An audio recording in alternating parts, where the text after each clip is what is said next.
Сейчас, ну, может быть, подождем немножко еще тогда? Ну, так, собственно говоря... Или начинаем прямо? Нет. Как вы? Нет, сейчас ровно 12 часов, на самом деле. И 2 минуты, да, это верно. Да. Так, ну тогда я сейчас пару слов скажу, хорошо? Да, пожалуйста, да. Так. Good morning, dear colleagues. Let's start our conference. This is really our fourth conference. First three was pure Russian, but now Italian colleagues join us. And our tradition is very, very short opening speech. So let's begin to work. And our first speaker is Alexander Bufetov. Сейчас, я прошу прощения, Паша, мы не можем записать. Yes. Yes? It works? It works. It works. Okay. Sorry, no, it works.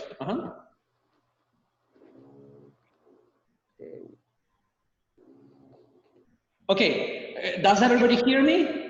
Is it? Yes.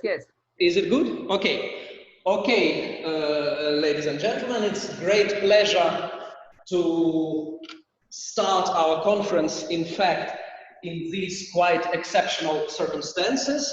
And it is a great joy that due to careful work of the team here in Bologna and in St. Petersburg, it was possible to organize the conference in these exceptional circumstances.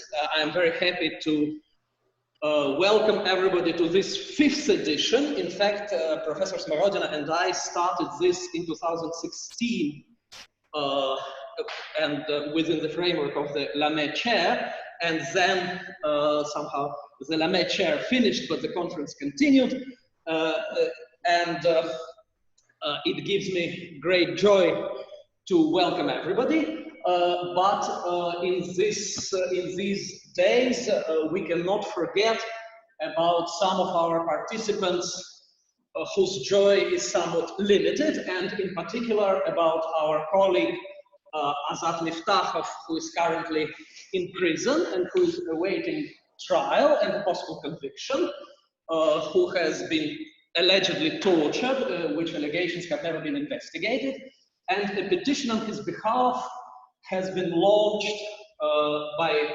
students in Russia, and I have signed this petition, and the link for it is here.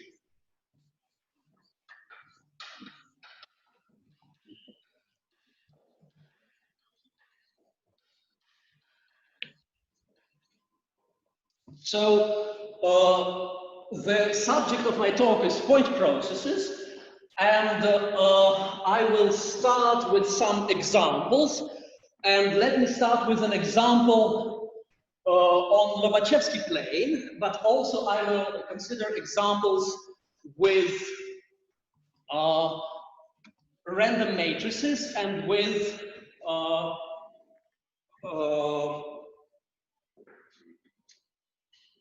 one-dimensional processes. So the phase space for us will be either C or R.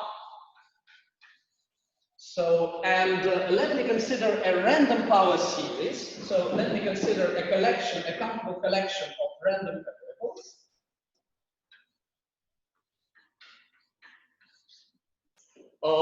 With standard Gaussian, standard complex Gaussians, standard complex Gaussians.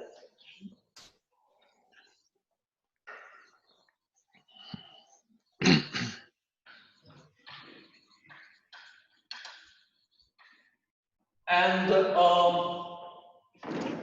let me consider the power series sum AN.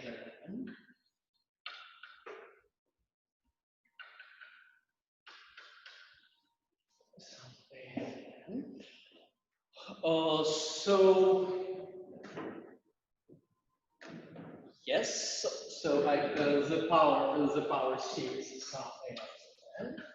And just to this power series, I assign its collection of zeros. X of its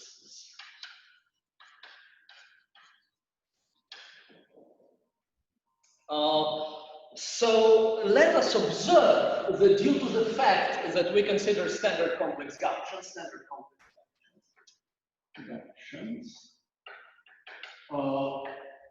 just the radius of convergence of this series is equal to 1. Radius of convergence 1.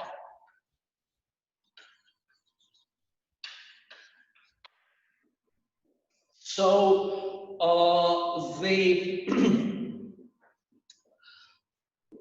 collection of zeros, it's an infinite collection of zeros, which accumulates to the boundary of the unit circle, which is also the Lobachevsky plane.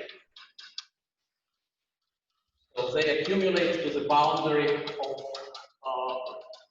the unit circle, if you wish, to the absolute of the Lobachevsky plane, and just the question that we want to investigate is the distribution of this family of zeros and different properties of this family of zeros, in particular their relation with the Bergman space. Why Bergman space?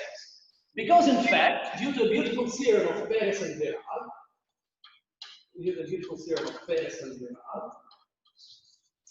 just the distribution of these zeros is a determinantal point process whose correlation functions are found by the determinantal formula.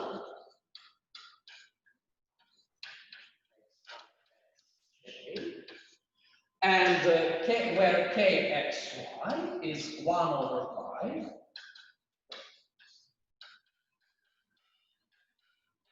xy bar square, which is the reproducing kernel for the Bergman space. Observe that this determinant is invariant under isometries of the Lobachevsky plane, whereas the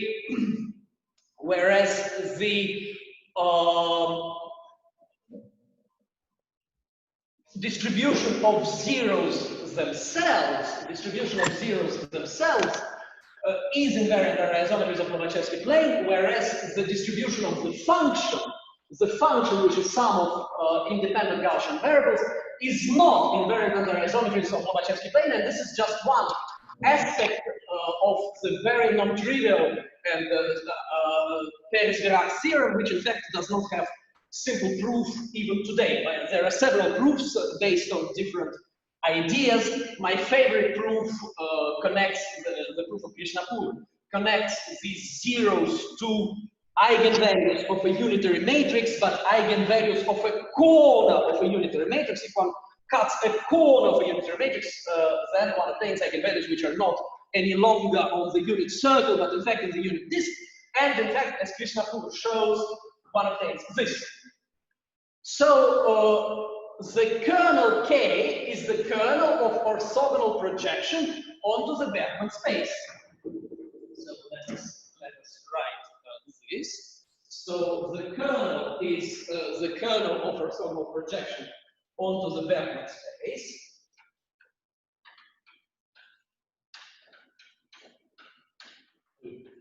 A2 of D. And just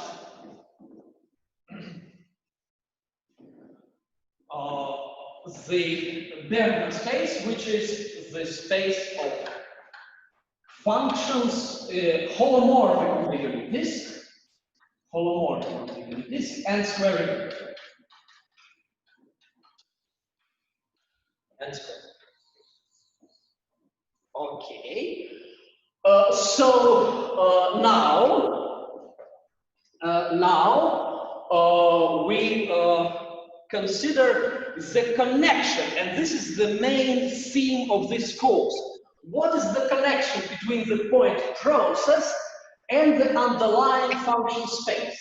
So the correlation function of the point process are given by determinants of our kernel. So the correlation function is the infinitesimal probability of particles in given positions, and it is given, this infinitesimal probability is given by a determinant of this kernel. What does this realization tell us about the function space? This is the question. So, first result is the result in joint work with Yancey Shyu and Alexander Shamov. So that the set X is almost surely, a uniqueness set, almost surely, a uniqueness set for the Bergman space. A uniqueness set for the Bergman space. So our approach to this result relies on the determinantal property, and in fact, so the main idea in our proof of this result is that is the determinantal property that we see on the top blackboard, and in fact,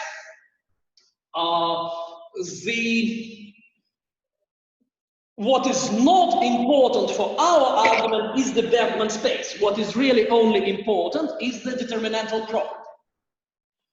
At the same time, for the there is an alternative proof, a proof of Russell lines. In fact, Russell lines proved also the determinantal version of our result earlier in the setting of discrete spaces. But here I'm talking about his proof of this result, independent proof, which relies on the Gaussian structure. Our proof, on the other hand, does not at all use the Gaussian structure.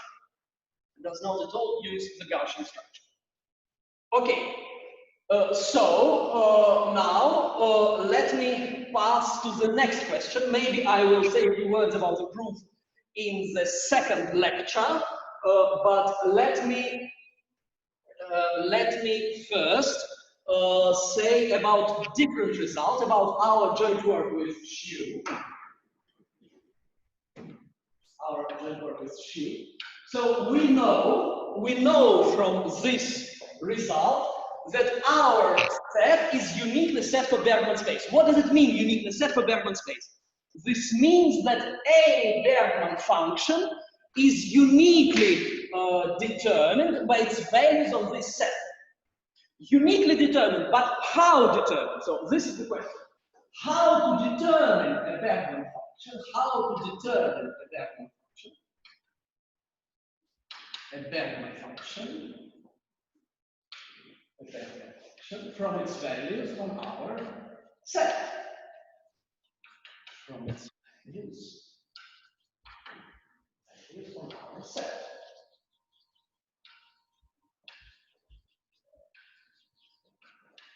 Let me point out that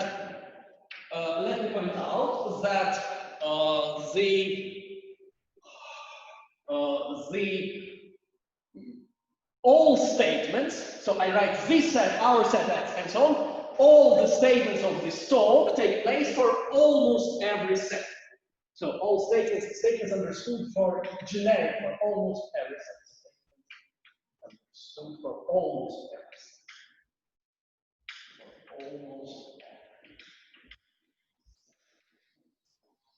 So, okay. So how to determine a Bergman function from its values on our set X?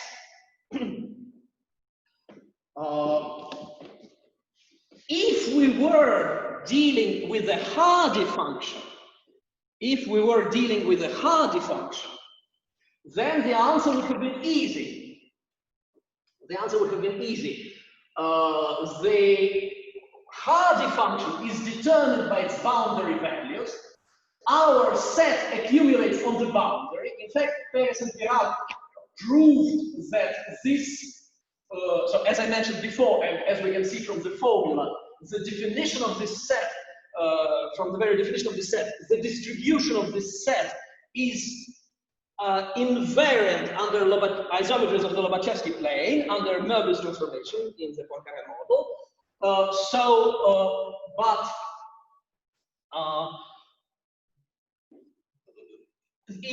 They are equidistributed. They're equidistributed with respect to Lobachevsky area.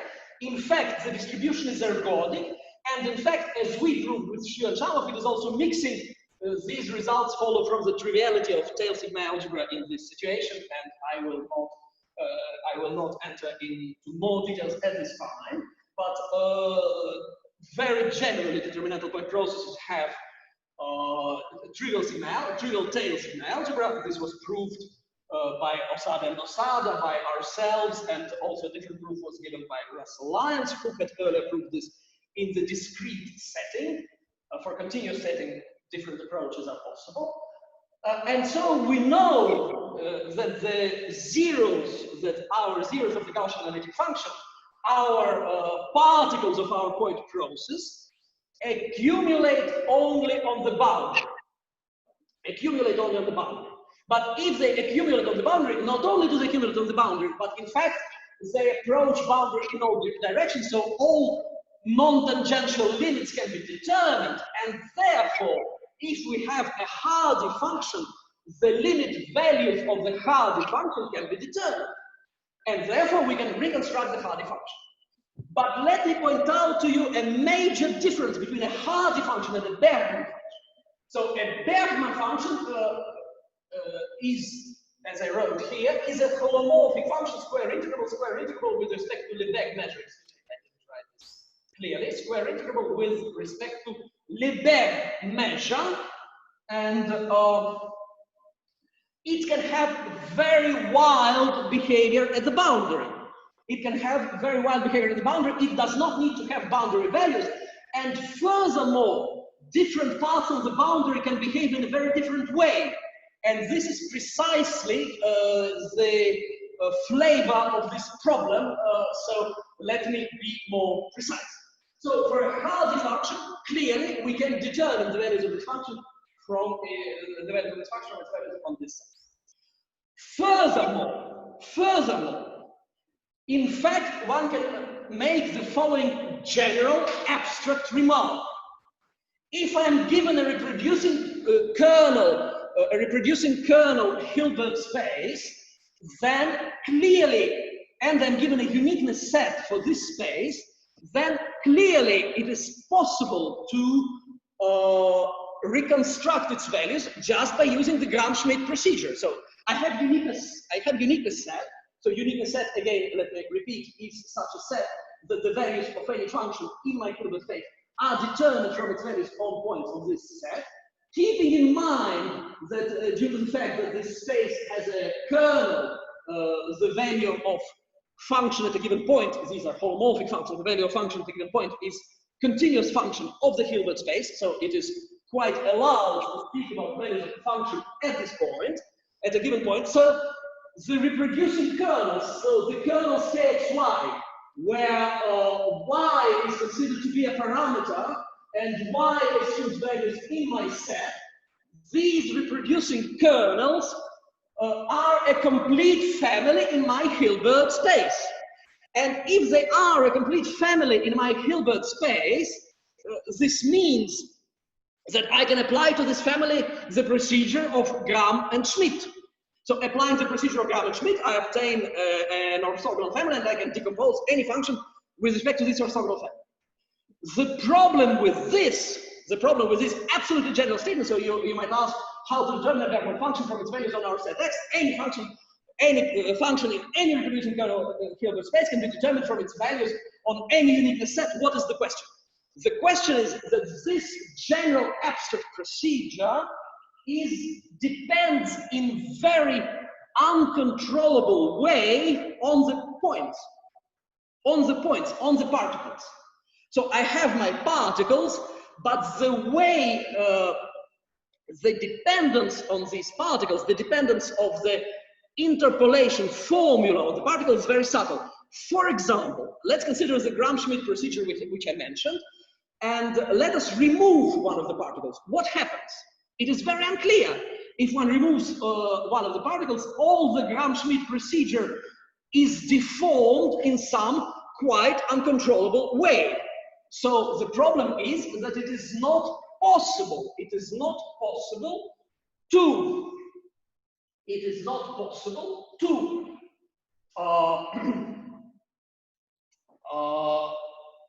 Write an explicit formula, write a controllable formula from the general Gram-Schmidt procedure.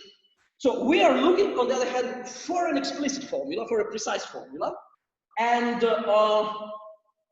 as our remark in fact, which goes back to Holbert and Su, suggests, the distribution of these zeros does not change if I remove one of the particles. It does change, of course, but it changes in an absolutely continuous way. So removing one of the particles yields a point process different, but absolutely continuous with respect to the initial mark. In fact, I will be able to write the Rabonic derivative somewhat later. So the question is that the formula should not depend on any compact part of my space. It should not depend on any compact part of my space. So it should be some formula which takes into account only the values of the function on the boundary, which, however, do not exist. This is the formula. And so, in fact, the formula that we use in general with Q is we use the Peterson-Sullivan construction. The Peterson-Sullivan construction of conformal densities for Fuchsian groups. The Peterson-Sullivan construction. Peterson did it for Fuchsian groups, and Sullivan generalized to Wagner groups.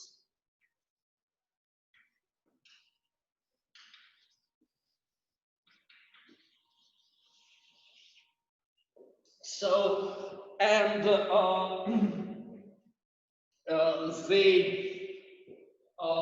Peterson-Sullivan construction. Let me write it in this setting directly. So the sums that Peterson and Sullivan wrote were Poincaré series along all bits of the Fuchsian group.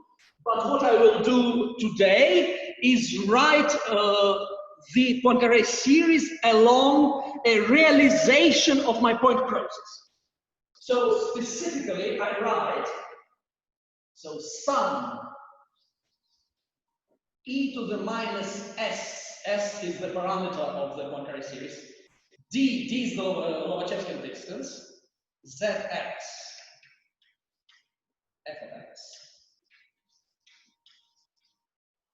over the sum e to the minus s d zx. So the sum over x in x, the sum here is understood, summation is understood over annuli. And so the claim is that this is f of z. Of course, taking the limit as s goes to 1. Taking the limit as s goes to 1. So the summation needs to take place over annuli because there are many cancellations in the sum, precisely as I mentioned, because of absence of boundary values. So let me be very clear. The sum over measures, if here instead of f of x I put delta mass at x, so if I put delta mass at x, then this family of probability measures will, of course, converge to the uniform, to the Lebesgue measure on the boundary, will, of course, converge. At the same time, this is a statement of the kind of being able to reconstruct Hardy functions. But this is not enough for my purposes because the function f does not have boundary values. And in fact, this sum does not converge absolutely, does not converge unconditionally. These are somewhat different terms, for in more general Hilbert spaces. But it does converge if I take summation of annuli, and this is our result. So this is our proposition. So let us be very precise in the order of quantification.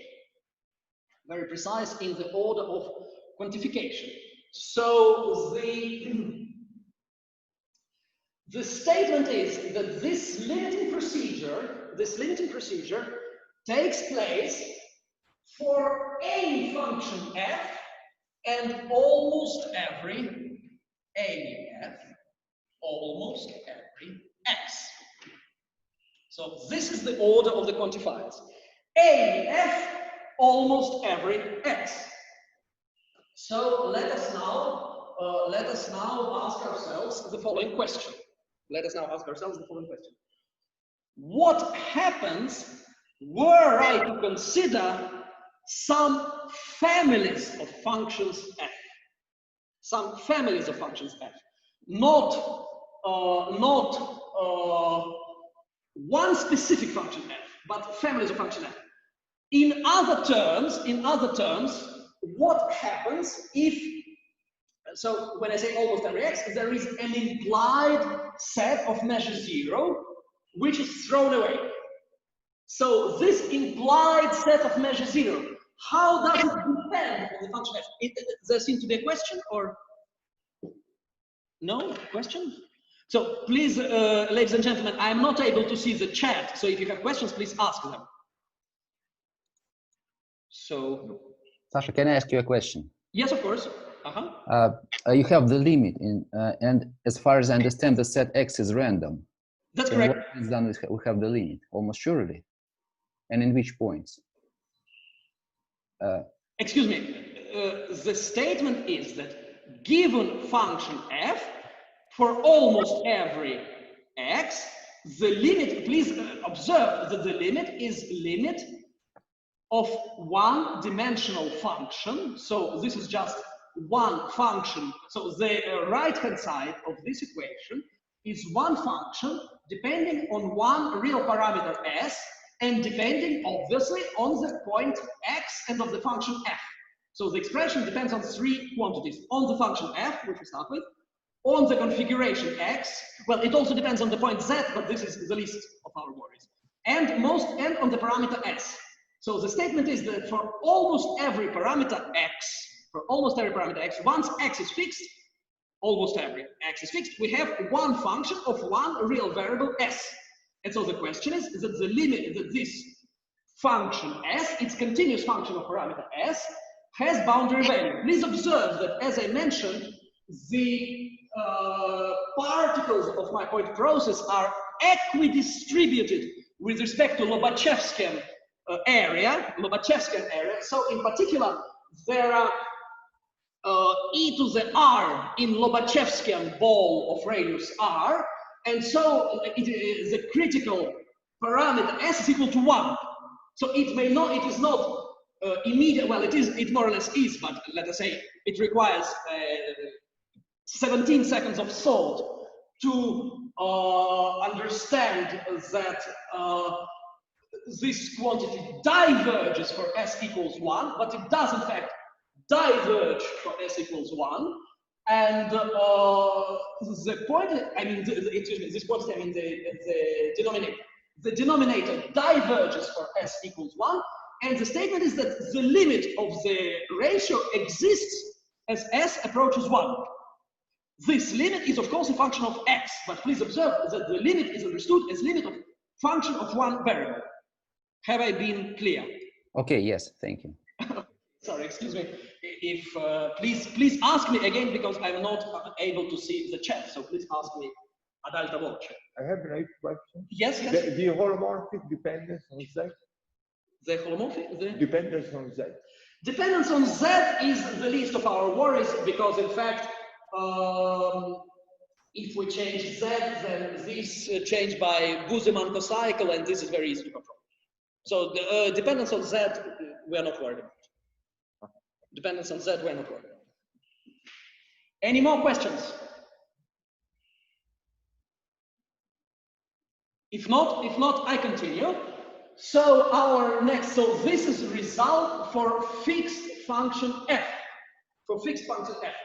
But now I would like to formulate this result for more general functions f. And in fact, so first of all, the first question is it possible to choose set of full measure such that this formula holds for every f? So please observe, here it is written for every f and almost every x. Is it possible to reverse the quantifiers for almost every x and all f? So the answer is no. So second result, uniform approximation is not possible. Uniform approximation is not possible. Approximation is not possible. Uniform linear approximation is not possible. Approximation is not possible. So in fact, if we consider the sum, and even we consider some more general weights, so some with some weights, please allow me to save time and effort to write this result in a little bit naive fashion, but it's all in the preprint. Some with some weights of reproducing kernel, not of fx, but of reproducing kernel fx. So that obviously normalization.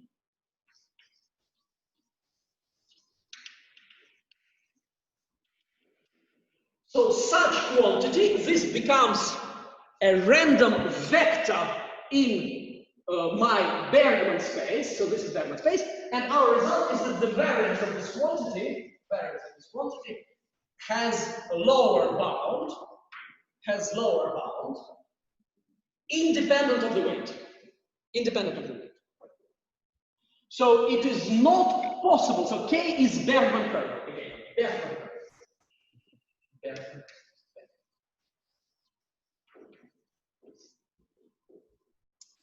So we have this situation. It is possible to reconstruct one fixed function. But it is not possible to reconstruct the functions in the Bergman space uniformly. The functions in the Bergman space uniform. So the question is,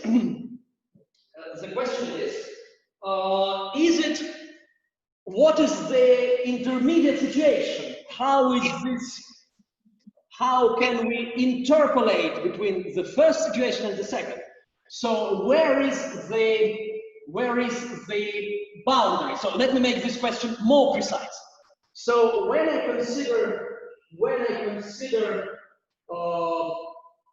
this kernel, if I take the kernel, reproducing kernel, so this result would depend in a very strong way in which reproducing kernel is taken.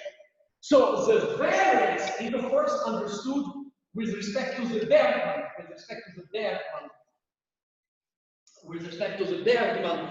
point process. But nothing forbids me to take the reproducing kernel in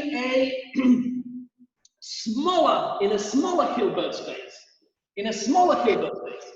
So it will be smaller Hilbert space of holomorphic functions. For example, were I to take the Hardy space, then in fact the variance would go to zero. So such uniform interpolation would be possible in Hardy space. But this does not tell me a lot. This does not contribute any significant amount of information, because in fact I know already that for Hardy space I'm able to reconstruct boundary values, and from boundary values I'm able to reconstruct a function using the usual Poisson formula. So it is not very surprising that this discrete Poisson formula, discrete kind Poisson formula, also gives me my Hardy functions. There's nothing to be surprised about. My point, however, is that I can go beyond Hardy space. It is possible to write this formula for spaces which do not have boundary values. In fact, it is possible to consider Bergman space with weighted Bergman. Weighted. So let me write weighted W. Weighted Bergman is, of course, the space of functions holomorphic and square integrable with Bergman weight. So this again is considered as a closed subspace. So, and if I consider my weights in a careful way, I take my weights carefully. So in fact, there is a critical weight.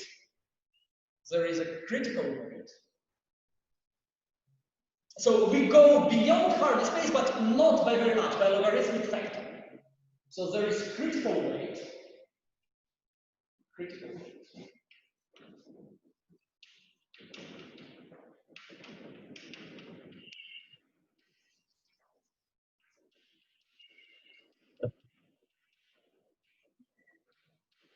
So critical weight.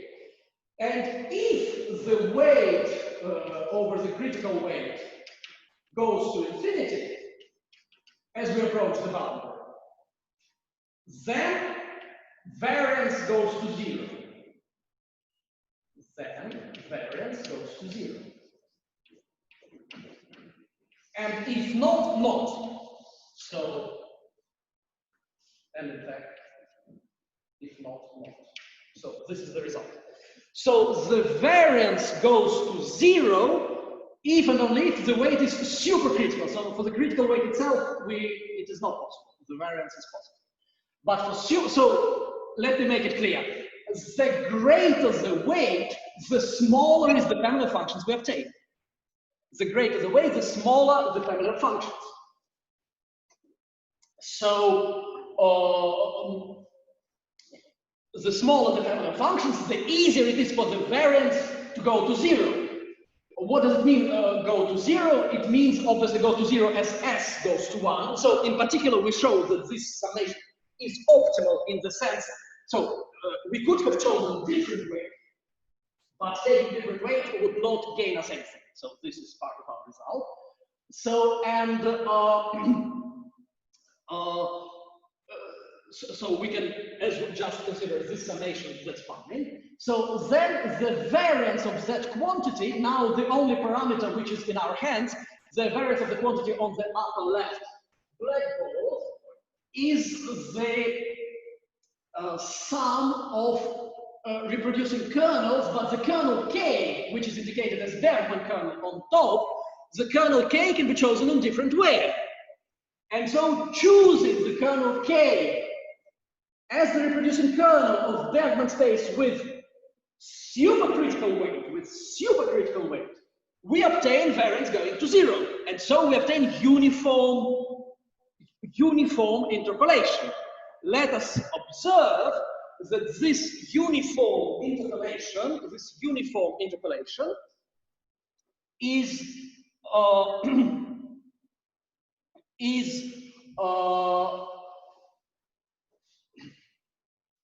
excuse me. So is obtained for spaces which go beyond Hardy space, which go beyond Nevanlina class. So these spaces for these supercritical weights, there is quite enough. So this logarithmic term ensures us quite enough of freedom so that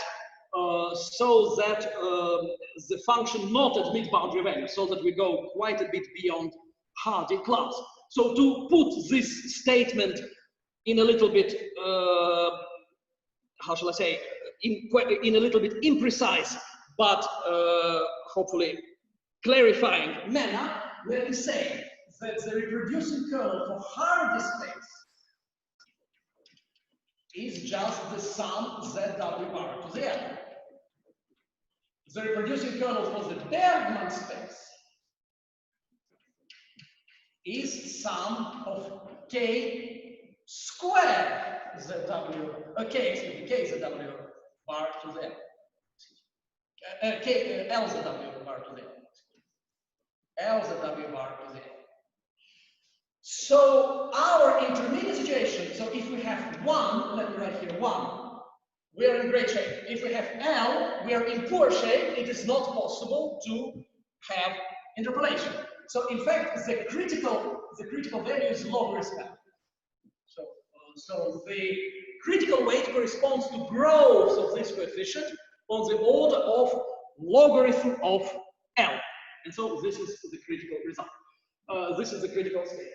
And in fact, it is also possible, please allow me not to write it here, it is also possible to write quite specific formulas for the variance which is on the upper blackboard. Okay, so this finishes the first the first line of argumentation. So interpolation for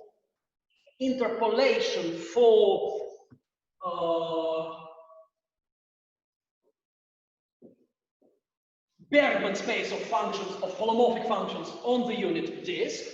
So, and let me, in the remaining very few minutes, let me give a very brief description of the second class.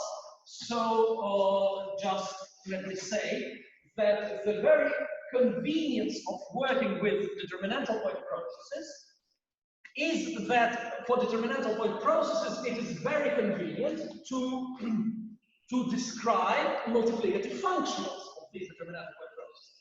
So determinantal point processes, one of the definitions of a determinantal point process is that a determinantal point process is such a point process where multiplicative functional, the expectation of the product of the values of the functions in part of the process is determinant of 1 plus g minus 1 k.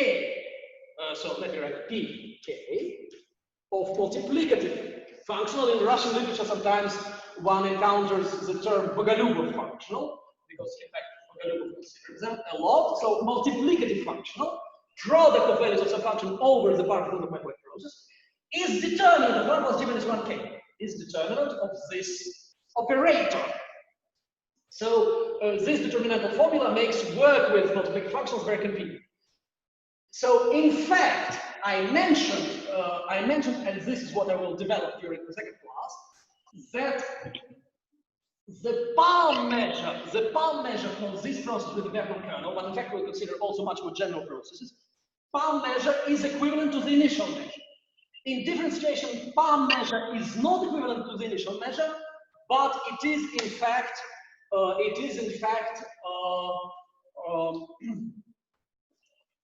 palm measures of different orders are equivalent. So, and we will develop. So, in the next class, we will develop palm theory, and conditioning for point processes, and conditioning for the point processes.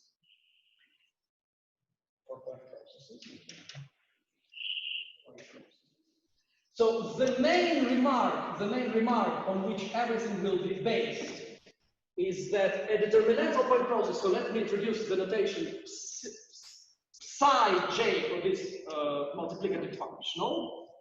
So the main remark which will be crucial for the next class is that multiplicative functionals times a determinantal point process is again a determinantal point process.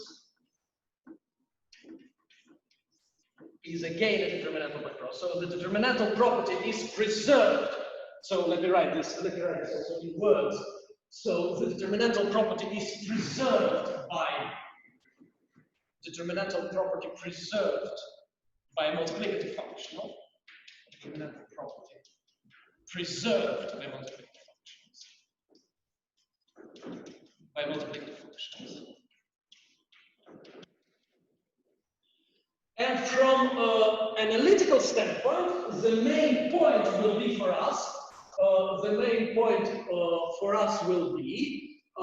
That we will consider kernels of the type a of x b of y over a of y, b of x over x minus y. So kernels integrable in the sense of X-Zergin, Karetin, Slavnov. And in fact, these kernels admit characterization, which is equivalent characterization, as we proved in joint work with Roman Romanov from St. Petersburg. So the equivalent characterization which is a weaker form of the branch axiom, that that kernel has this form if and only if a function belongs to its range and the function takes value 0 at some point, implies that the function over x minus p belongs to the range. Okay. So there is a weaker form of division axiom of the branch, and in fact from this it follows that this space is essentially a space of holomorphic functions, so the ends meet. So this characterization is said even only if, and one gets space of holomorphic functions, sometimes with some prefactor, like for example in case of Bessel functions, but kernels of this form, their bar measures and their multiplicative functionals will be the argument of next lecture. Thank you so very much.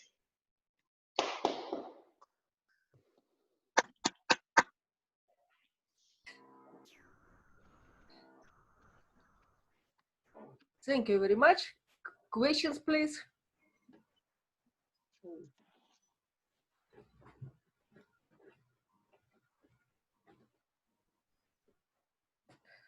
No. Sasha, a short question. Yes.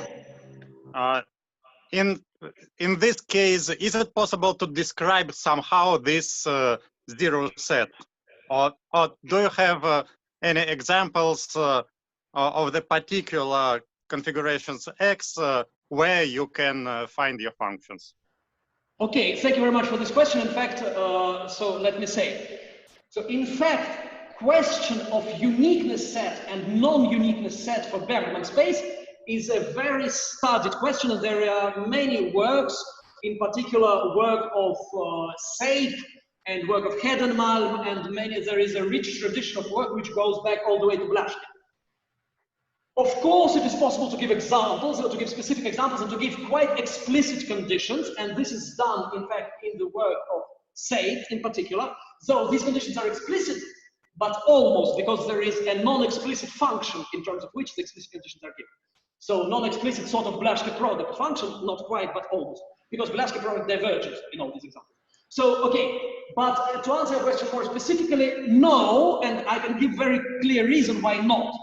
So these sets, these almost all sets, are not uniformly separated with respect to Lobachevsky distance.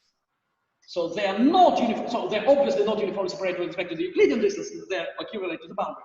But they're also not uniformly separated with respect to the Lobachevsky distance. In fact, it is possible to have very many points in one very small neighborhood. Very many points in one very small neighborhood. So they are not separated, and all the for any epsilon and any n, there exists a Lobachevskian disk of radius epsilon which has more than n particles, almost surely. This is one of the consequences of mixing, or if you wish, triviality of details in algebra. So therefore, the specific examples which can be given are sort of uniform sets, like lattices in Lobachevsky plane, for example. But these sets, the important part is that they are random sets, they are not sampling sets. So sampling set is set such that L2 norm of the Bergman function is comparable to the L2 of Z, to the sum of squares of coefficients, to the sum of squares of absolute values of a function at our set X. So our sets are not sampling sets, because in fact it's not possible that they be sampling sets, because they are not uniformly separated. And so in fact your question is, could it be possible to give an explicit criterion, so saying that, let us say, some quantities, some additive characteristics of the type of density. So again, it is possible to give criteria to introduce densities, specific densities, quite complicated expressions, in the spirit of Björling and Malaven, so that such that if this density is bigger than some quantity, then it is zero set, and if it's smaller than some quantity, it is uniqueness set. But our situation is critical situation. So all these results, they exist, they're not applicable to us. And furthermore, again, we are in a situation when we have non-sampling set, because our set is not uniformly separated. Our set is not uniformly separated. So I think it would be very interesting to give some explicit criterion, but our proof with Xu and Shamov is non-constructive, so the assumption that it's not a uniqueness set is drawn to a contradiction. So we do not, it doesn't seem possible, at least with our proof, it doesn't seem possible to formulate some explicit conditions of the kind of such and such quantities. So conjecturally, let us say that these very dense disks are rare in such and such precise fashion. So it is possible to formulate precise conditions how rare they are. They're in fact extremely rare. The probability decays as factorial, so they're extremely rare. Factorial to the power, so n factorial to the power n, so they're extremely rare. But just is it possible, for example, if we have separated set of such and such density and probability of these dense disks with very many particles decays as 1 over n factorial to the power n. Then it is uniqueness set.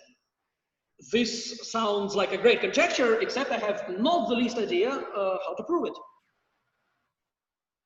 Okay, thanks a lot. No questions.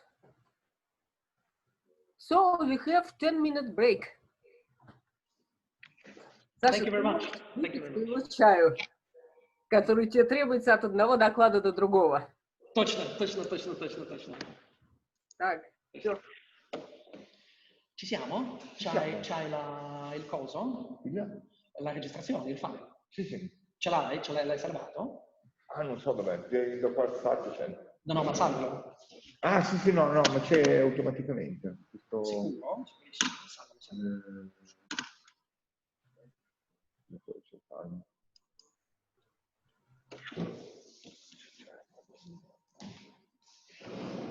Vuoi qualcosa? Sto prendo un caffè, ma vengo, eh? No, faccio io. Video più, no? Oggi che giorno è? Ah, signore, per piacere. Non ci spiego.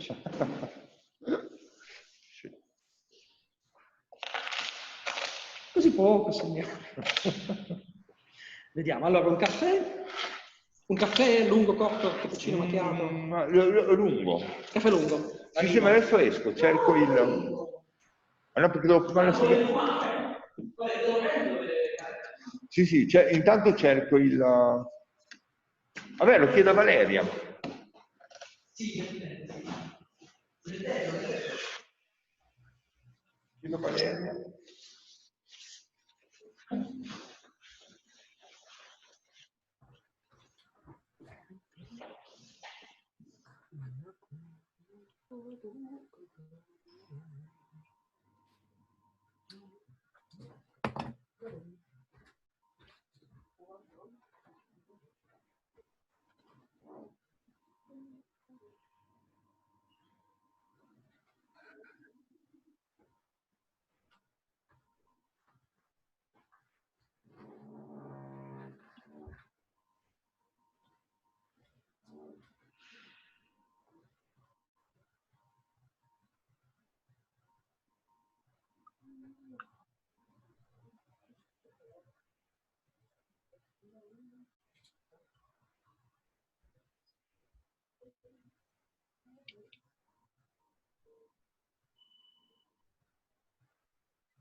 So for the break, when shall we resume?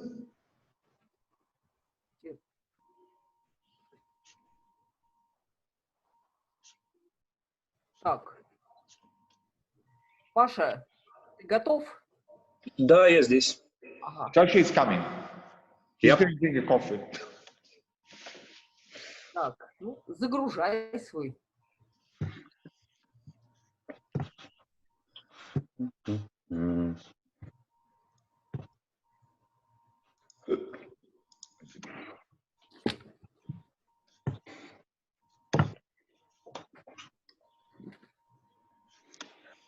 Так.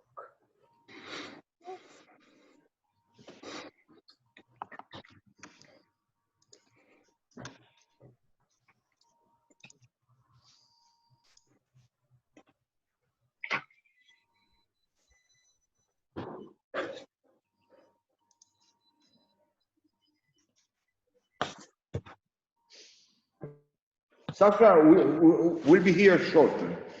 Just a couple of minutes.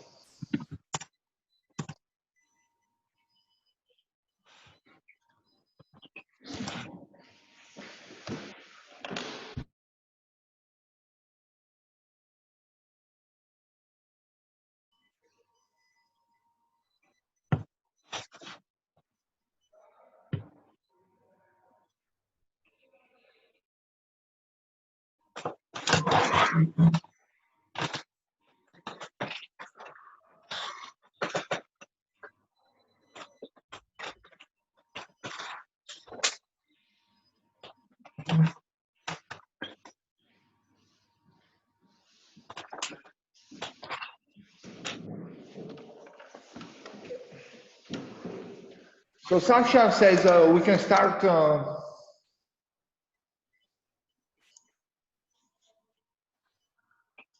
Yes. So we should. Yes, let us start.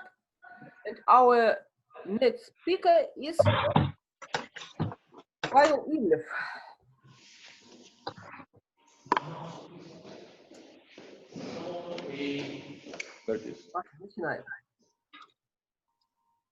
Well, yeah, good afternoon to everyone. Being among the organizers this year makes me feel strange about thanking the organizers for having me, so I'll just say thank everyone for coming to my talk and offer you greetings of the season. I'm going to talk today about symmetric Levy processes with reflection, which can be immediately interpreted as bizarre by someone who actually knows what Levy processes are, but I'll make the necessary definitions and I'll explain what we mean by reflecting Levy processes in the next few slides. First off, I took a liberty of dividing my talk in two parts. First part is mostly historical, some intuition, some general notions on reflecting processes, and the second part is about what we have actually done on the matter. So I'll try to get to the construction and to our results if I have the time. So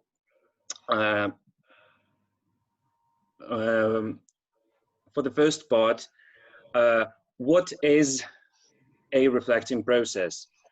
Well, let us consider a Markov process Xi, and we shall refer to it as a free process in opposition to its confined to D versions.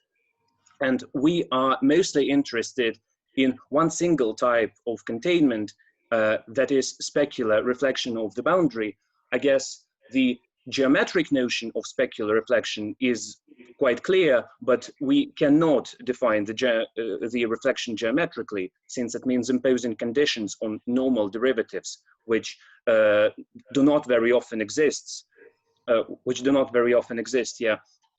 And we have to choose some different kind of definition, and this definition, the most natural way of defining it is by considering the Markov semigroup, which is just take an average of some nice smooth function over the paths of Xi. This operator family forms a contraction semigroup, which, if Xi is nice enough, for example, if Xi is a Feller process, have a nice generator, and we can impose Neumann boundary conditions on the generator, or we can impose some conditions on the domain of its quadratic form. This is, of course, very classical. The Brownian motion with reflection has been studied for decades now.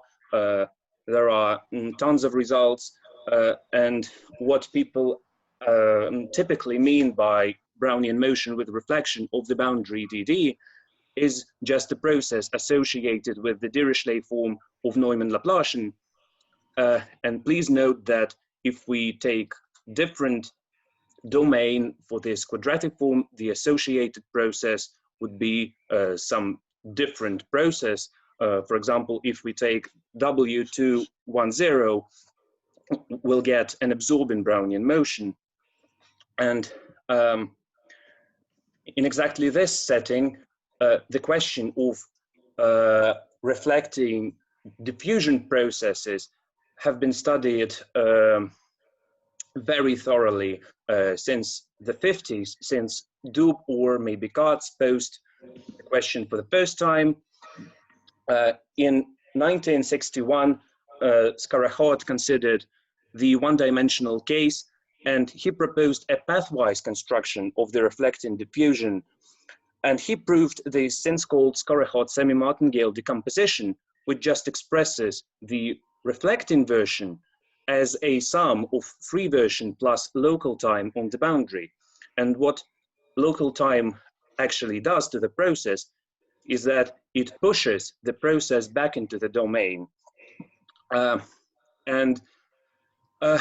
If we still consider diffusion processes, and if we consider domains smooth enough, for example, if we consider C3 smooth domains, the Skorokhod construction is still perfectly applicable, but in place of local time zeta of t, we'll get the decomposition that features an integral with respect to a measure generated by local time zeta.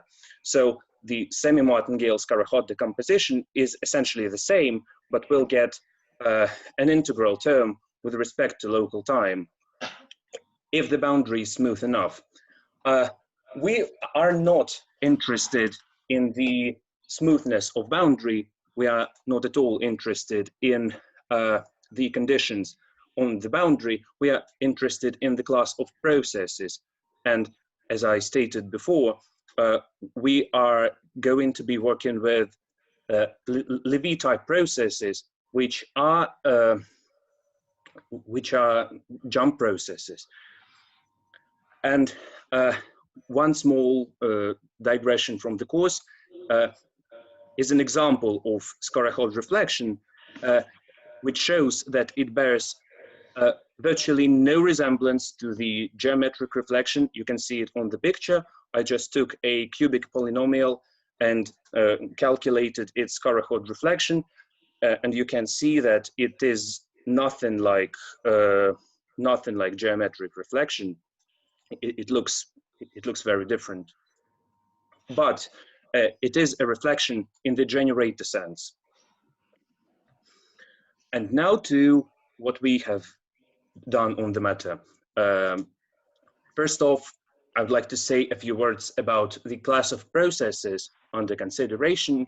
We constrained ourselves with pure jump processes, which is not actually a constraint on our theory, because we can easily add the Brownian motion term.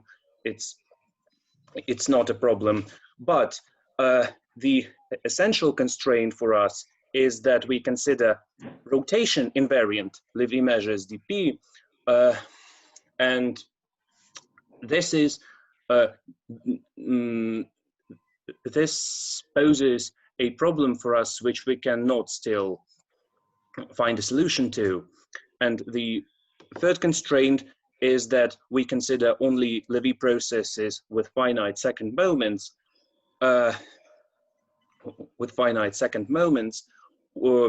which is not that of a constraint, because we can deal with, for example, alpha stable processes, the typical path of which you can see on the picture, but the construction is a bit different. So something can be said about the case when the finite second moment do not exist.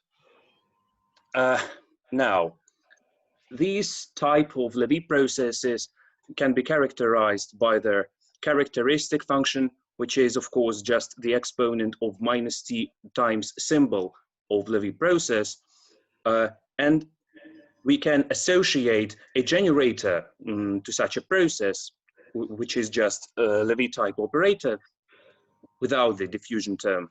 And this type of operator, it would be a pseudo-differential operator if the symbol was smooth enough, which in general it is not, but it can be overcome.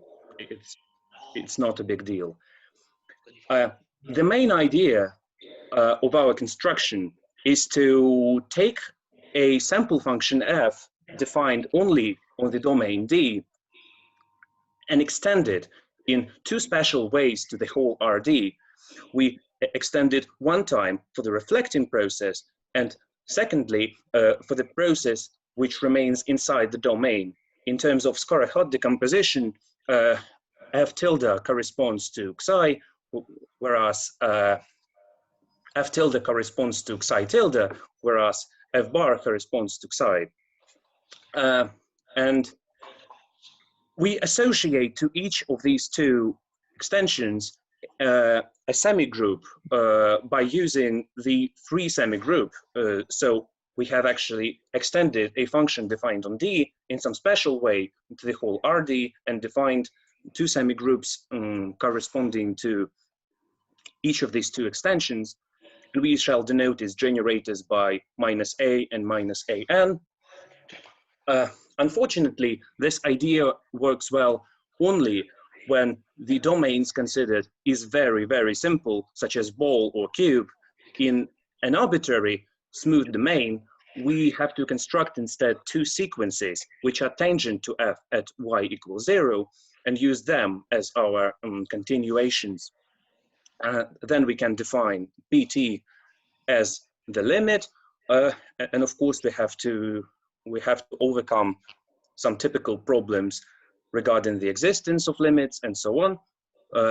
And then we can see that there is a formula for the generator like this, yeah. And I want to say once again that what we are interested in is something like a Scarahot type decomposition of the reflecting Levy process. And to this end, we have to calculate the difference of two semigroups and to see that it's somehow concentrated on the boundary. And for this, we prove two lemmas. First one re-expresses the difference in terms of our sequences, extension sequences, and the second lemma. I'm sorry, and we shall use this lemma later on when we will be defining pathwise accumulated momentum operator. The accumulated momentum operator would be something like integrating over local time on the boundary. We shall define it later. And the second lemma on the difference of semigroups, in the second lemma, we actually find the exact formula for this difference. We can calculate the kernel, and we can you can see the formulas below. And please recall that the local time was back then in the diffusion case a measure on the boundary, and it is exactly the case here. It still is a measure on the boundary. And now, please try to keep in mind what I've been saying before, a smallest digression regarding the Brossemler theorem. Let XS be reflecting Brownian motion in D and LS its local time. The famous classical result due to Brossemler is that we can actually solve the Neumann problem using these two processes, the reflecting Brownian motion at its local time. And it is exactly the case in our construction, in our setting. The operator Qt, which is defined here, gives rise to a solution of the Neumann problem. You can see on the slide, yeah. And how many time do I have? Okay, I have quite a lot of time. Okay. When we have calculated the difference of two semigroups, we can use it to prove what now seems to be easy corollaries of these difference formulas. That is, we can see that the two families, the two operator families, have some simple group-like, semigroup-like relations. Excuse me, Pasha, can you hear me? Yep. Sorry, excuse me, just a very naive question. Can you say just again, the semigroups R and Q related to your, can you just go back to formula? Just the formula connecting R and Q is not obvious to me, please excuse me.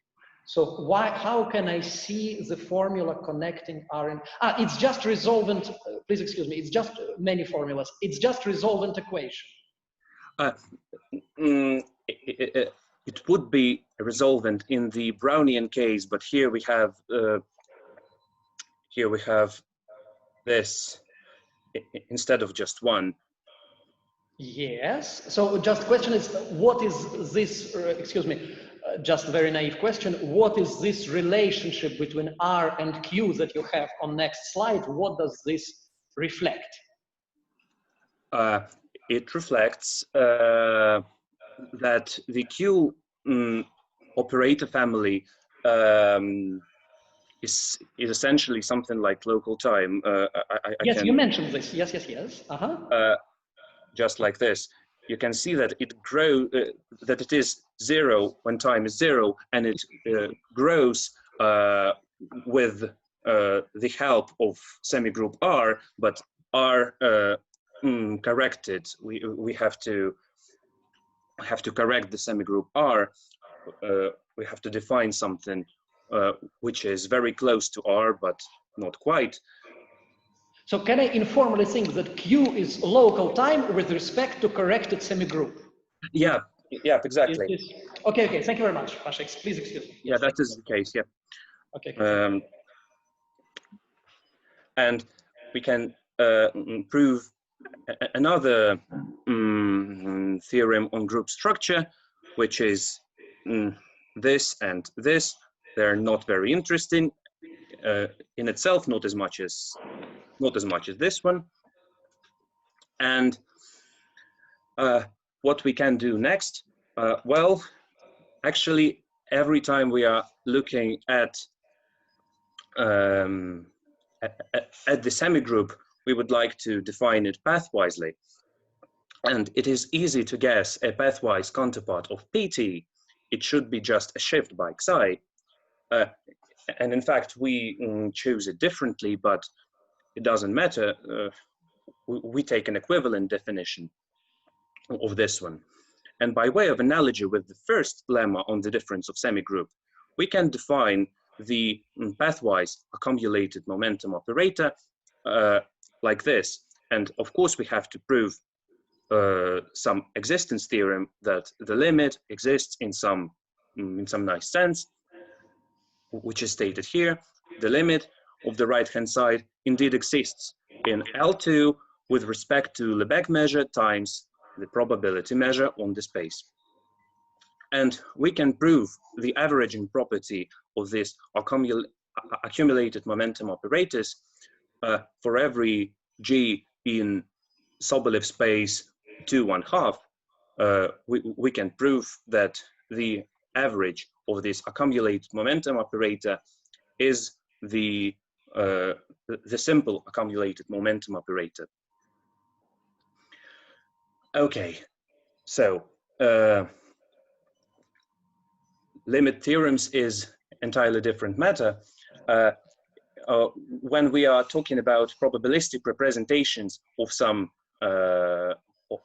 equations, what we are interested in the most is the ways of whether we can estimate, approximate the process in question, which can be very complex, with something simpler, such as random walks. And for the case of reflecting Brownian motion in D ball, which have been studied before us, I mean, we can prove in our setting that we can do this. Indeed, we can construct two semigroups corresponding to this approximation. We can essentially reflect the we can essentially reflect the random walk of this type, construct the corresponding semigroups. We can once again prove the existence of the limit on the right-hand side, therefore defining the Q and T operators, which is something like local time for random walks on the boundary. And we can prove the limit theorem for the process inside the domain, which features the standard rate of convergence square root of n, and the limit theorem for the local time, which features quite an obvious, quite not usual rate of convergence 3/8.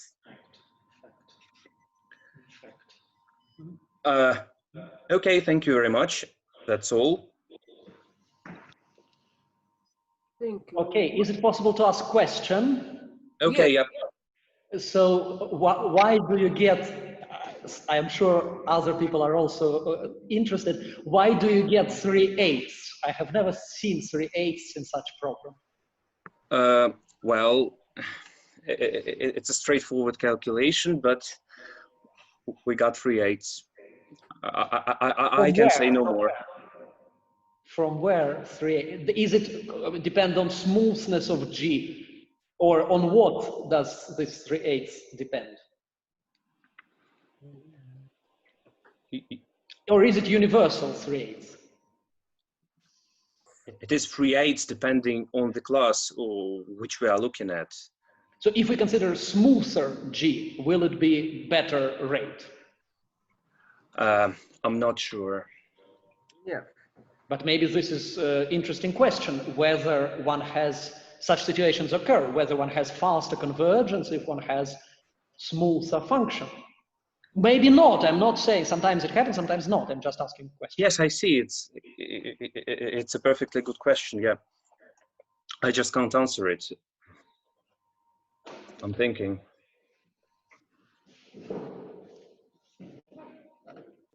Other questions? No. Can I ask a question? Yes. Does the reflected process remain a semi-martingale?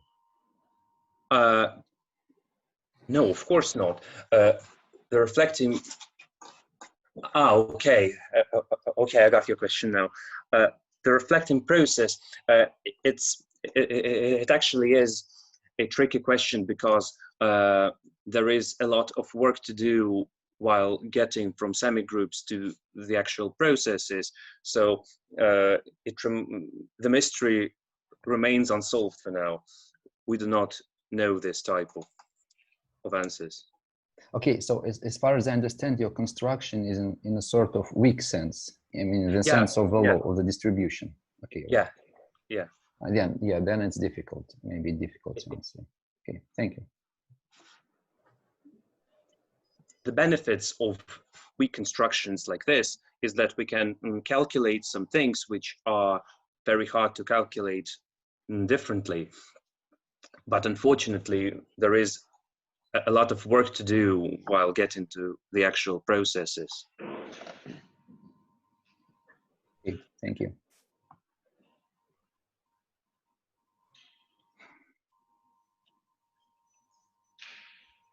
If there are no other questions, so 5 minutes break.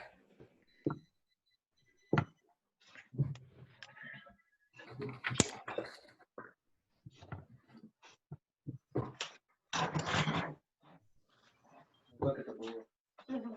Нажал рекорд? Да. Плохо было? Нет. Это было просто как-то. Как так? Ну, ты не сказал.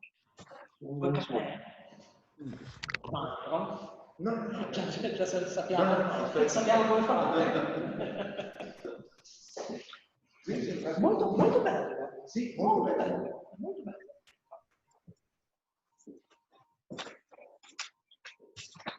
Саша, слышишь меня? Саша, я говорю, слышишь меня? Да, хорошо. Это такой вот мой комментарий к этим 3/8. Ты, Да, мне очень интересно, потому что я вот не понял. На самом деле, почему нестандартно? Там же еще, обрати внимание, это, грубо говоря, там зарыты вот эти вот теоремы о следе. Потому что мы с области, мы сужаемся на границу. И это вот... Скажи, пожалуйста, зарыты теоремы о... Теорема о следе. Ну, грубо говоря, если... Теоремы о следе. Да. Но они действительно зарыты, потому что докладчик ни слова не сказал о них. Вот, нет, ну по смыслу это самое. Если у нас есть из какого-то там W функция, мы сужаемся на гладкое многообразие, там все индексы меняются. Ну вот здесь за кадром вот это. Вся конструкция существенно... Уже мы выходили за регламент. Я как раз хотел спросить, там, скажем, случай, там, кривизна, может быть, играет какую-то роль? Или Вся конструкция существенно опирается на теорему вложения пространств Соболева, на сужение на границу. И поэтому мы в основном ограничиваемся гладкими областями, не напрягаясь особо снижением гладкости. Но опять же, до гладкости C3 спустить можно безболезненно. То есть у вас был такой партизанский доклад, вы это все скрыли? Да, конечно. Понятно, да, хорошо, да. А текстик есть, Паша, вы можете прислать? Есть, могу прислать, да. Пришлите, пожалуйста, да, ага. И слайды, пожалуйста. Кстати, друзья, мне кажется, если кто-то со слайдами, то лучше их выкладывать, потому что просто вот в вашем докладе было много формул, было трудно следить. Я старался обойтись без формул по возможности. Ну, значит, даже за вашим докладом без формул мне трудно Ну, следить. много Нет, замечательный доклад, но просто построим. мне во всяком случае. Так что отправьте, пожалуйста, да, если можно.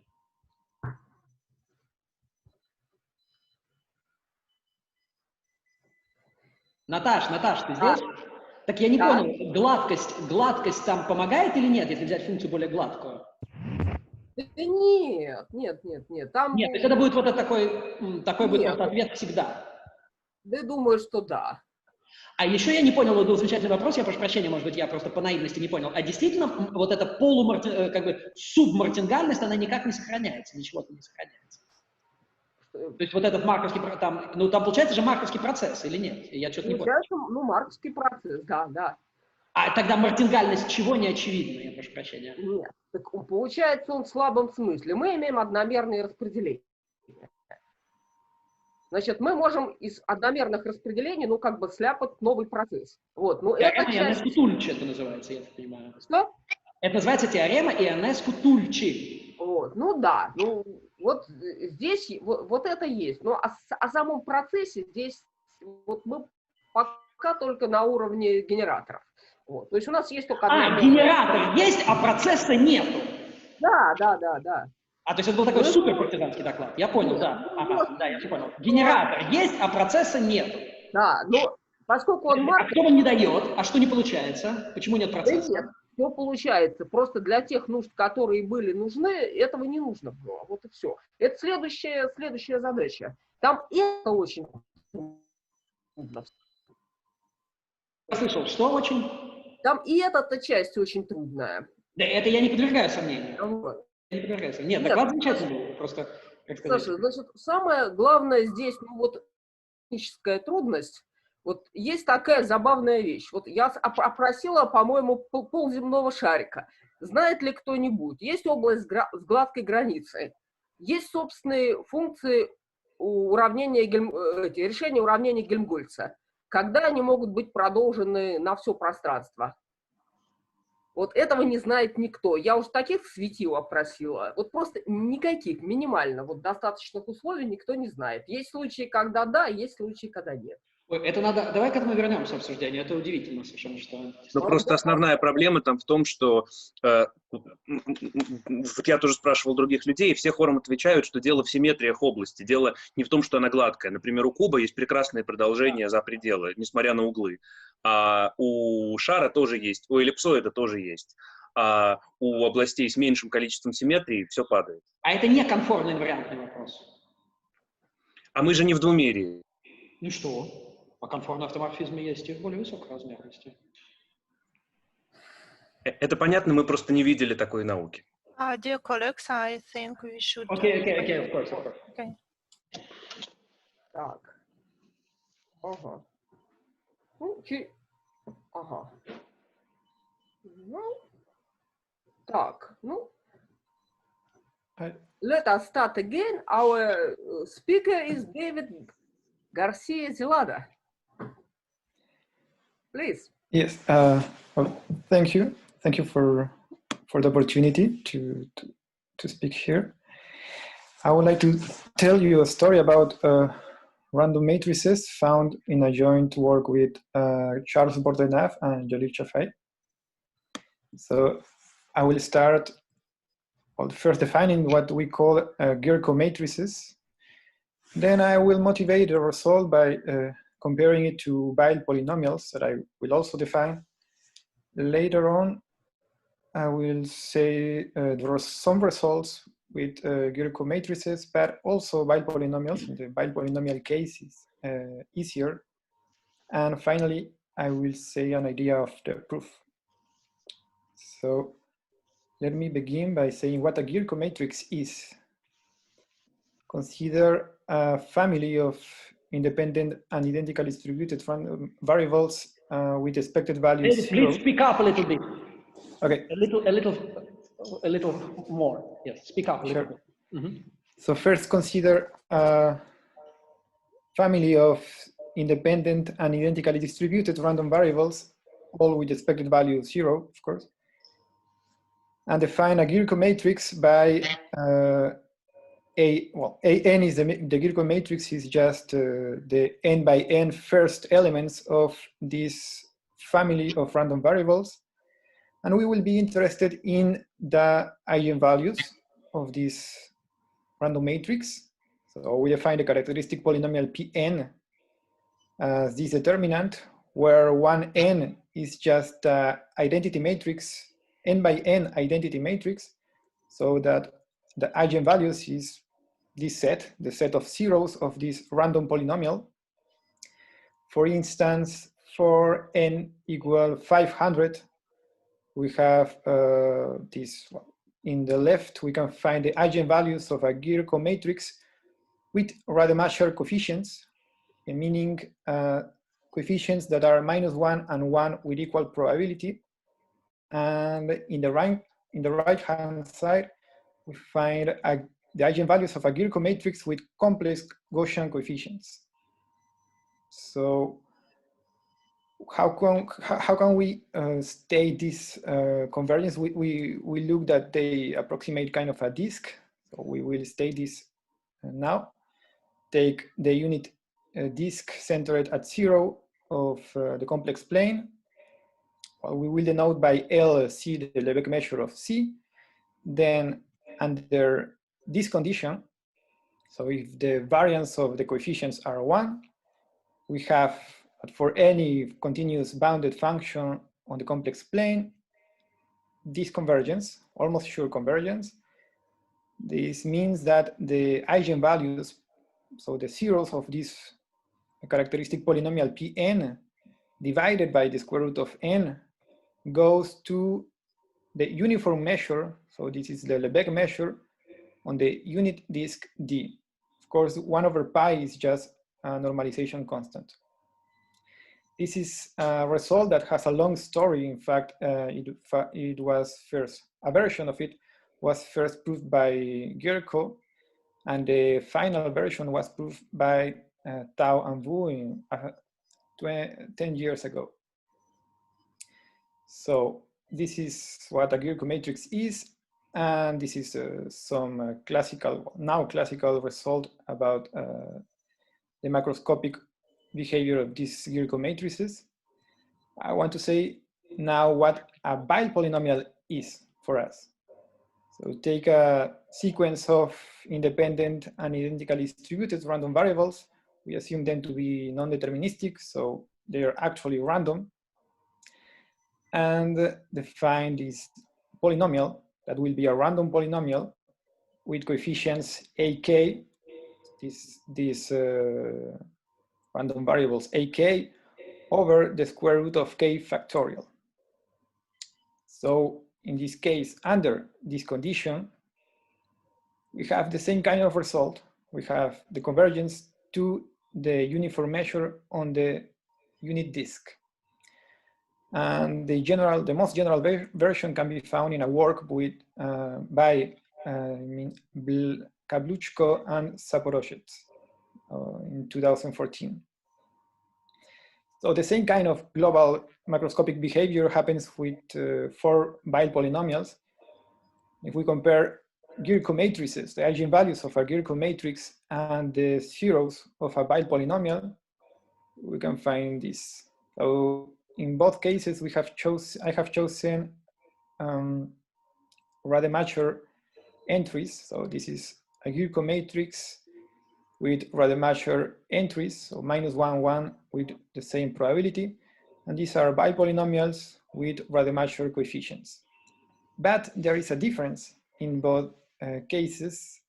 An important difference is that we don't see points outside the unit disk, so far outside the unit disk in the Gierko matrix case, but we see points outside the unit disk in the Weil polynomial case. So I want to explain a bit about this difference. In the case of, these points outside will be called outliers. And in the case of Weil polynomials, we consider this kind of different random polynomial. This is just a non-zero function times this Weil polynomial evaluated at Well, the important part is that the argument here is 1 over c times something. So instead of seeing the exterior part of the disk, we are going to see the disk itself for Wn tilde.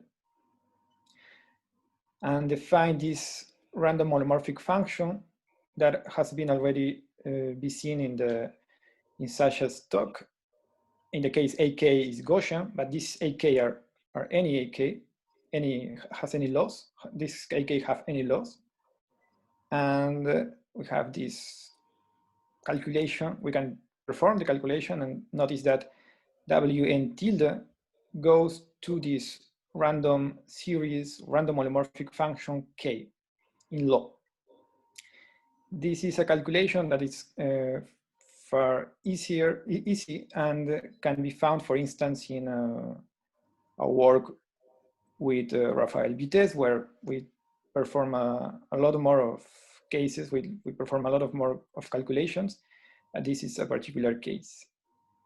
And well, this, of course, since K has zeros, this explains the outliers. So the outliers will be just the zeros of K inverted. Now, can we say something similar to that for the case of Gierko matrices? Well, the answer is yes. We take, first, to define the limiting object, we take a sequence of independent, centered, complex Gaussians with this variance.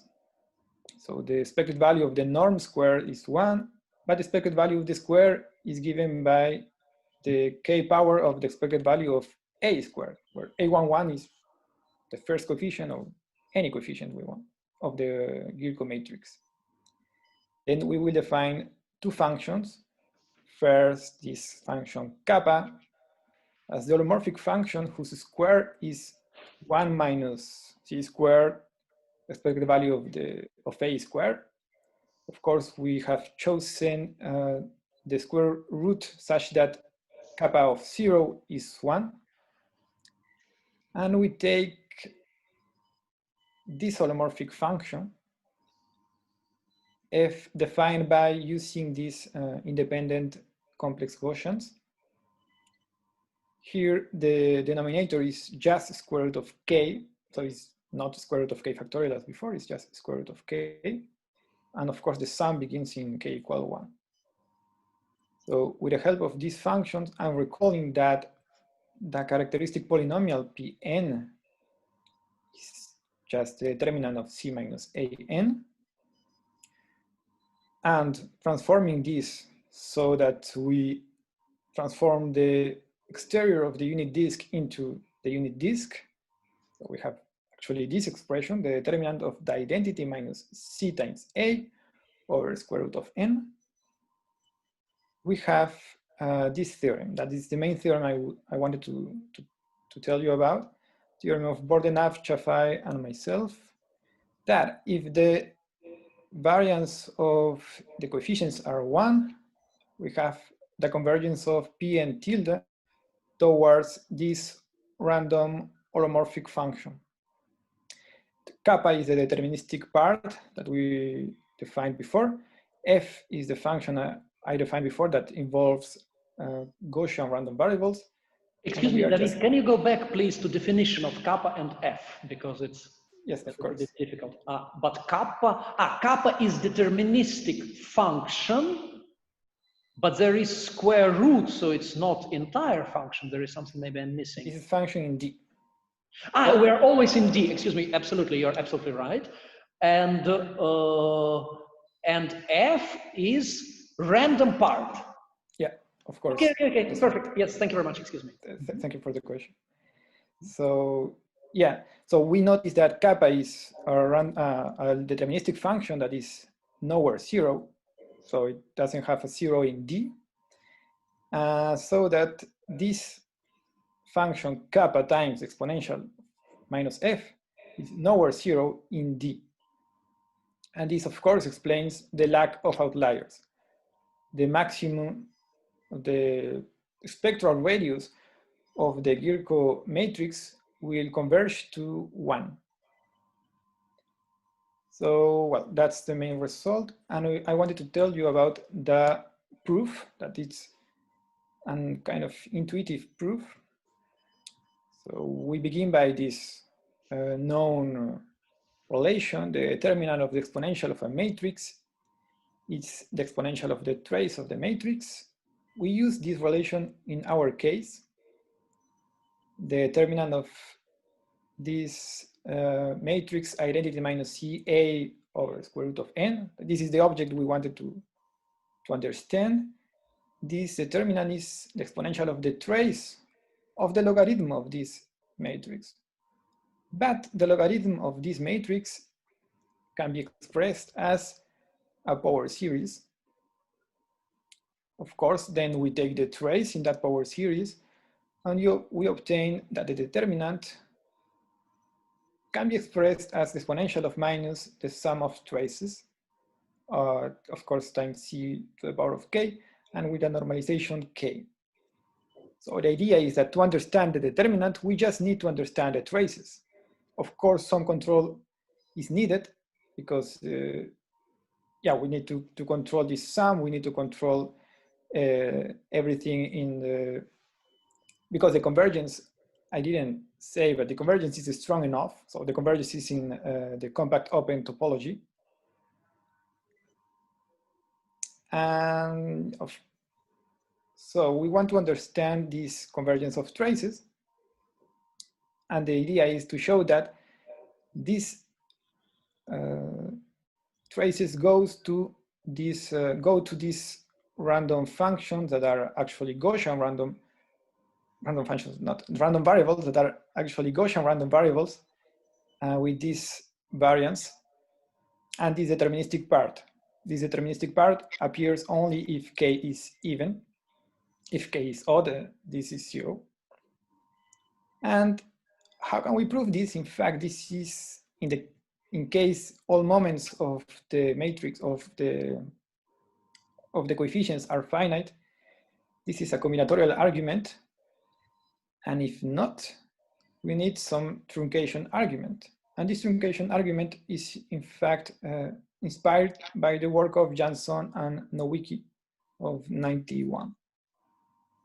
So this is kind of a tricky but also intuitive part that I will not discuss here, but it's one of the important technical aspects of the proof. So excuse me, David, argument is by convergence of moments or cumulants? Sorry, moments. Moments or cumulants is our case the same, yeah. I would say moments. Okay, excuse me, yeah. Mm-hmm. So, well, yeah, if we have the convergence of the traces, we need also to say something about the tightness of P and tilde. So P and tilde is a random function on the unit disk. And so what topology we are considering? We are considering the topology of uniform convergence on compact sets of the unit disk. This is the compact open topology. So we need to prove some tightness for P and tilde. And this convergence of the traces will somehow characterize this limit. So for the tightness part, we just see P and tilde as a polynomial. So the coefficients are ck, that depends of course on n. And we notice these properties. Well, if we develop this determinant, we will see that the expected value of the norm squared is bounded by 1, and the expected value of the product is 0, if k is different from k prime, of course. And using that, we just take the expected value of the norm square of this random polynomial at the point C. This is bounded by this finite sum, but this finite sum is bounded by this kind of infinite series. We take n equal to infinity here, and we obtain this function. So this implies, in particular, that P and tilde is a tight sequence of random elements of the space of holomorphic functions on D. These kind of calculations are inspired by a work of Basak and Zeitouni. So these are the three important steps. And after some, I don't know, some not so technical, but interesting, but not so straightforward steps, we can conclude the theorem. And well, here I wanted to state the references. Well, the first is the one we were inspired for the truncation argument. The second one is the one we were inspired for the tightness argument. This is where you can find the result about the Weil polynomial case. That is very easy, as I told you, but it's kind of an interesting statement. And this is the result about the Gierko matrices. So I hope it was interesting, and I thank you for your attention. Thank you very much. Questions, please.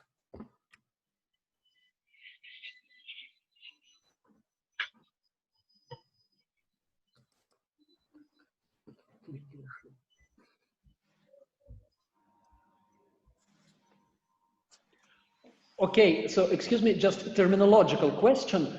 So what do you mean by term outlier?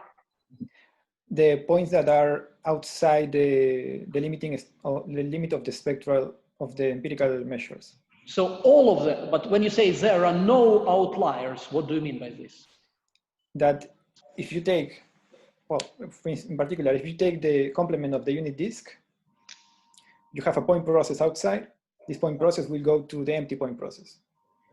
In the case of bipolynomials, this point process will go to a point process. For instance, if you have a Gaussian coefficients, we will go to the Bergman point process. Yes. And so these are, for me, the outliers. So points that are not seen in the limit of the empirical measures. But the whole boundary is seen, no? So there is something I'm not getting. What do you mean the whole boundary? So you say, what do you mean? No, what do you mean by points that are not seen, David? I'm sorry. That if you take the empirical measure, you will see that the limit is the uniform measure on the unit disk. In the disk, not on the. Of course, right. Uh-huh. And so outliers are points which are not seen for empirical measure, considered as measure on the disk. Yeah. Which are not seen. So specifically, precisely, in Bergman case, there are no outliers because everything is seen. In the Bergman case, no, you mean in the Weil polynomial case? No, case of Bergman zeros of Gaussian zeros. If you take zeros of Gaussian random variables, the limit of the empirical measure, well, if you take the zeros of the Katz polynomial, for instance, you know, the sum from k equal to 0 to up to n, the limit of the empirical measures is the uniform measure on the unit circle. And there are no outliers. The outliers will be inside for me.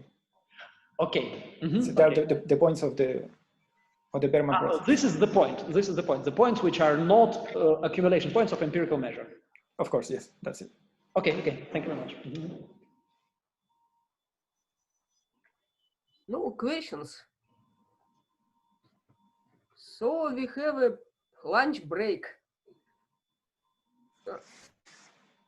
So we resume what time, Natasha? Ну, до 3 часов по московскому времени. Do you know? In